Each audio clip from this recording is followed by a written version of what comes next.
What's good, Shellitronnn here. You can call me Shells, and I'm back again with a brand new video. And I'm gonna keep it a bow, baby. Let's get Scotty Fit done it again. If you don't know about Scotty Fit, Scott Fitter, the new GM of the Panthers, has been going crazy. I've criticized some of the moves, but for the most part, I can definitely see his plan moving in a focused direction, and that's a lot more than I can say for some other previous regimes for the Carolina Panthers, but I don't want to get too stuck talking about that stuff. Throw up this tweet right here from Ian Rappaport saying, trade! Exclamation mark, and that was the most important exclamation mark in the history of exclamations.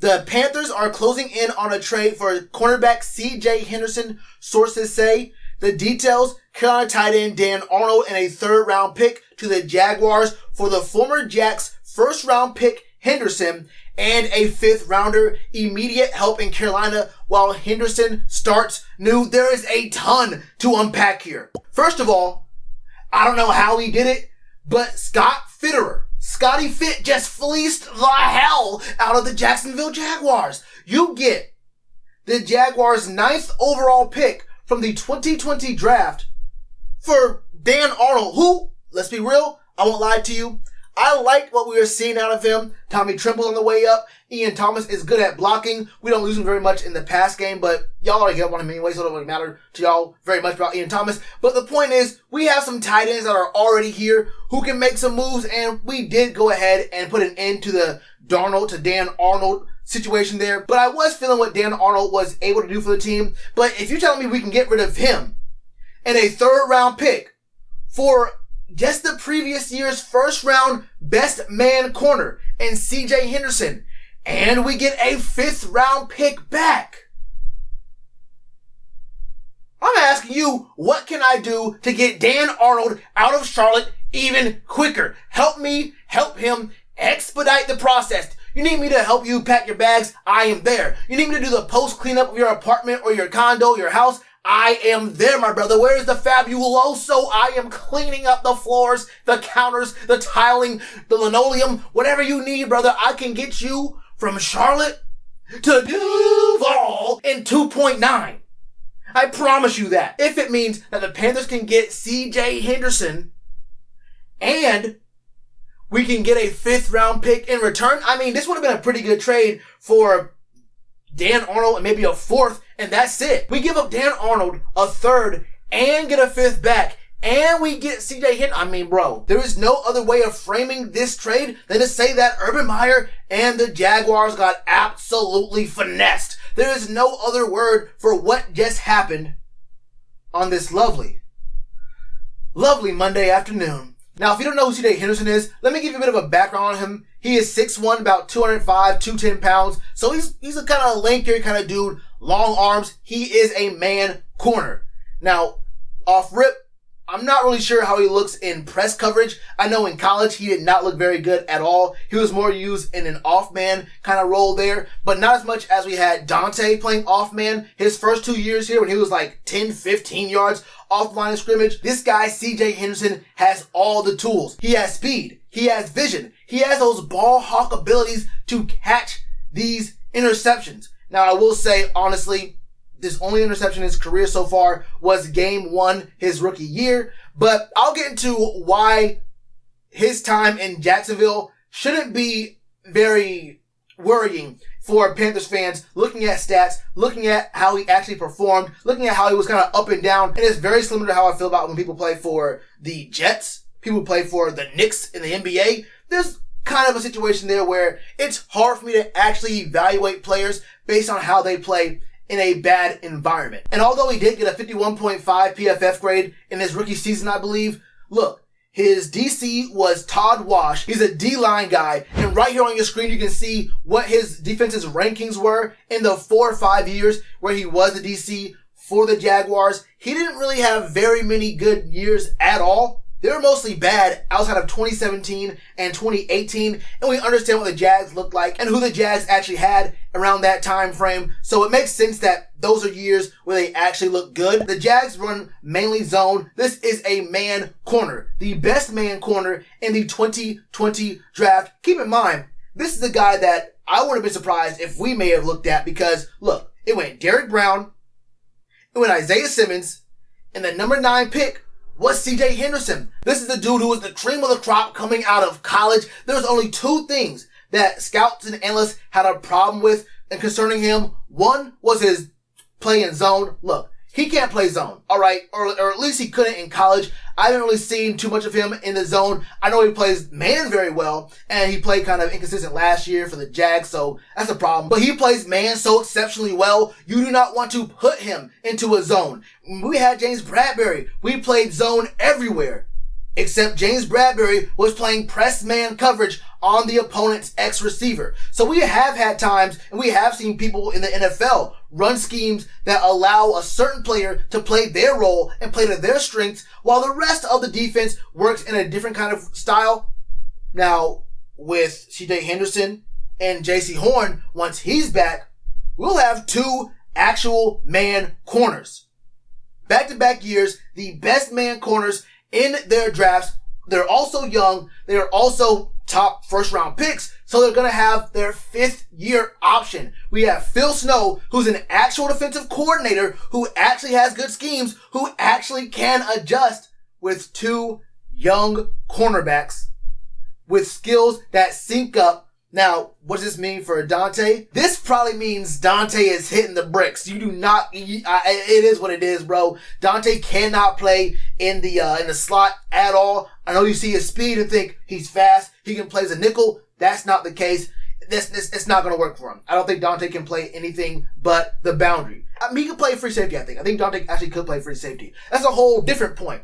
But with CJ Henderson and JC Horn, the future for our back 4 looks absolutely bright. And you already know our front 7 is going to be some demons. Now, with JC Horn being out for 2 to 3 months, it's probably going to translate to the full season of him being out. I mean, he may come back for the last 2-3 games since there's 17 games this year. But we're going to be without JC Horn for a very, very long time. This move also tells me that the team did not believe in AJ Bouye being an actual boundary corner anymore. They said, look, AJ, you might be coming back, but what we're going to need from you is you're going to stay in the slot, my brother. If we actually had a lot of confidence in AJ Bouye to be a boundary corner, we do not make this move.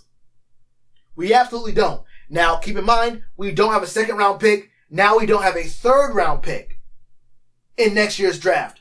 So we got 1st, and then you feel me? So we got to find out how we're going to have things going in the future. That's a whole nother topic for a whole nother day. CJ Henderson is going to be a monster for the Panthers. Now, let's get to the personality, the personal issues that he had going on with the Jags. There was talk about it taking the Jags to actually beg and plead and borderline get on their knees to get him to come to practice this year.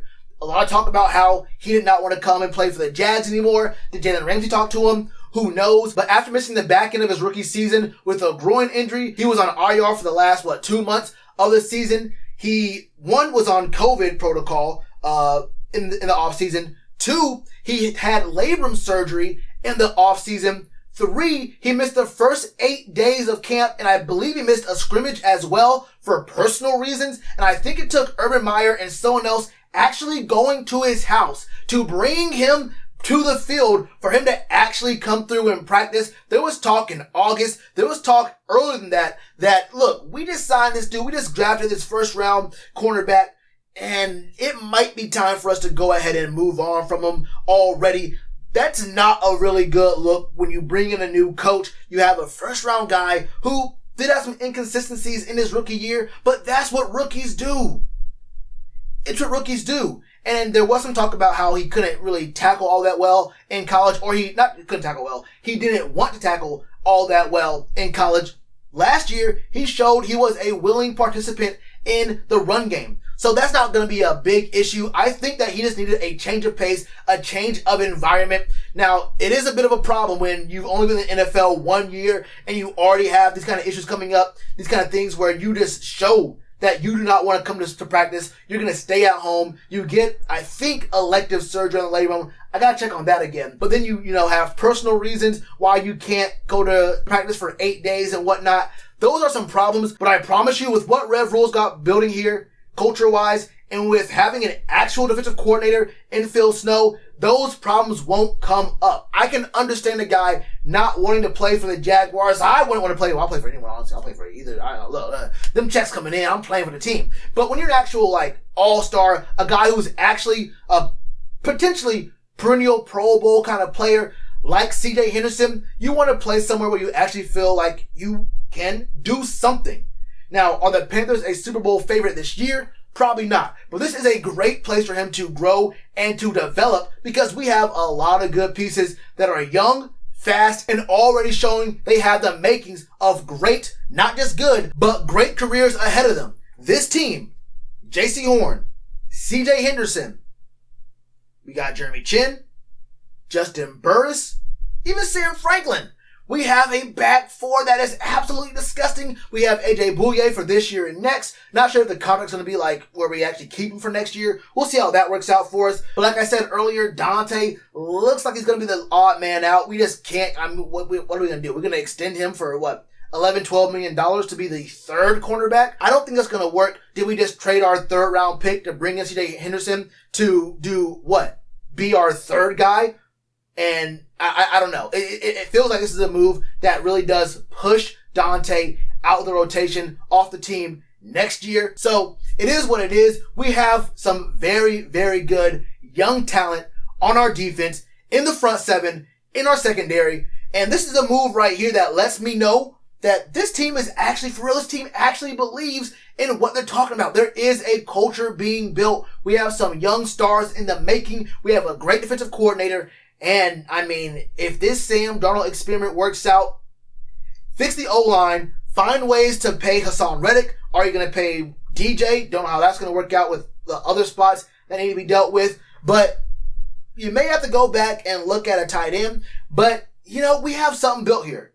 I think we have something built here, and Scotty Fitt absolutely went crazy here. Now, there are some issues about how the draft's going to look. We don't have very many draft picks. But when you give up a third rounder and a tight end who's not going to be a huge factor in your offense for just the previous year, a 9th overall draft pick cornerback, I'm cool with that. We need a corner next year anyway. I didn't think we were going to re-sign or extend Dante regardless. So we needed a cornerback anyway. You take what you can get. You say, look, that's our third round pick for next year to get a first round draft grade kind of guy who we can bring into our system. This is genius level moves because you just finessed one of the worst teams in the league. They were already bad. They just got much worse. Hey, Dan Arnold, do what you can, bro. Do what you can. Their quarterback looks like he might just be a bust. But for real though, this was another banger from Scotty Fitt. This Panthers team looks to be on the rise. Don't know about this year, but next year and the year after that, we could really be on the come up as actual Super Bowl contenders.